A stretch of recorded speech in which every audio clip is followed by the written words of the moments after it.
అమ్మా. ఏంటి ఇప్పుడు వాళ్ళ ఇంట్లో గుప్త నిధులు ఉన్నాయి అని చెప్పి హ్మ్. మీరెలా కనిపెట్టగలరు? అంటే ఏ అవును. విధంగా అదంతా చేస్తారు? అమ్మా, ఇప్పుడు గుప్త నిధులనేది ఇప్పుడే కాదు. ఇది పురాతనమైన అవును. కాలం నుంచే హ్మ్. ఈ గుప్త నిధులనే విషయాలొచ్చేసి ఎన్నో మనం టీవీలో చూస్తున్నాము, సోషల్ మీడియాలో చూస్తున్నాము. దీనివల్లొచ్చేసి 99% వచ్చేసమ్మా ఈ గుప్త నిధులనేది ప్రతి ఒక్కరికి దొరికే ఐటెమ్స్ అయితే కాదు. కాదు. ఇది పూర్వజన్మ అనేది యోగం ఉండాలి. హ్మ్. తినే ప్రాప్తి. రుణానుబంధం రూపేణం. రుణము ఉంటే మన రూపాయి అనేది ఎక్కడ పోయినా కూడా మళ్ళీ తిరిగి తిరిగి ఎక్కడికొస్తుంది? మన దగ్గరికే వస్తుంది. హ్మ్. అదే విధంగా మనకి ప్రాప్తిలో ఉన్నదే నిధి. అది అందరికి పడితే అందరికి దొరికేది కాదు. హ్మ్. కొంతమందికి వినబడుతుంది సౌండు.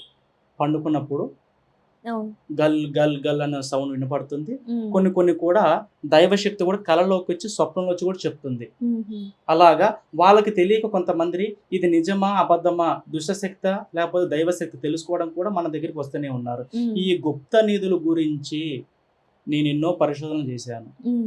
నేను కూడా నా కళ్ళతో ఎన్నో చూశాను. ఇదొచ్చేసి మా తాతలు, మా తండ్రులకు నేర్పించారు. మా తండ్రులు కూడా మాకు నేర్పించారు. హ్మ్. గుప్త నిధుల కోసం పోయి కొన్ని ప్రాణాలు కూడా పోయాయి.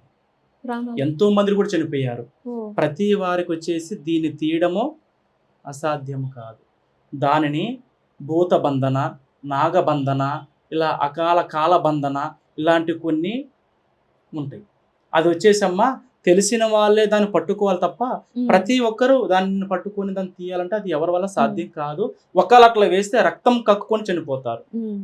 అలాంటి నా కళ్ళతో నేను చూశాను, జరిగినవి. ఇలాంటి గుప్త నిధుల విషయాలు కూడా మనం తీయడం కూడా కొన్ని జరిగినాయి. హ్మ్. ఎందుకంటే ఆ దైవశక్తి మాకు అమ్మవారు ఇచ్చిన శక్తి ద్వారే మేము ఇలాంటి ఏ సమస్య ఉన్నా సరే, గుప్త నిధి సమస్య ఉన్నా, లేకపోతే ఇట్లా నాగబంధన, భూతబంధన హ్మ్. దాని చుట్టూ అమావాస్య రోజున కొన్ని బంధనాలు వేస్తాము.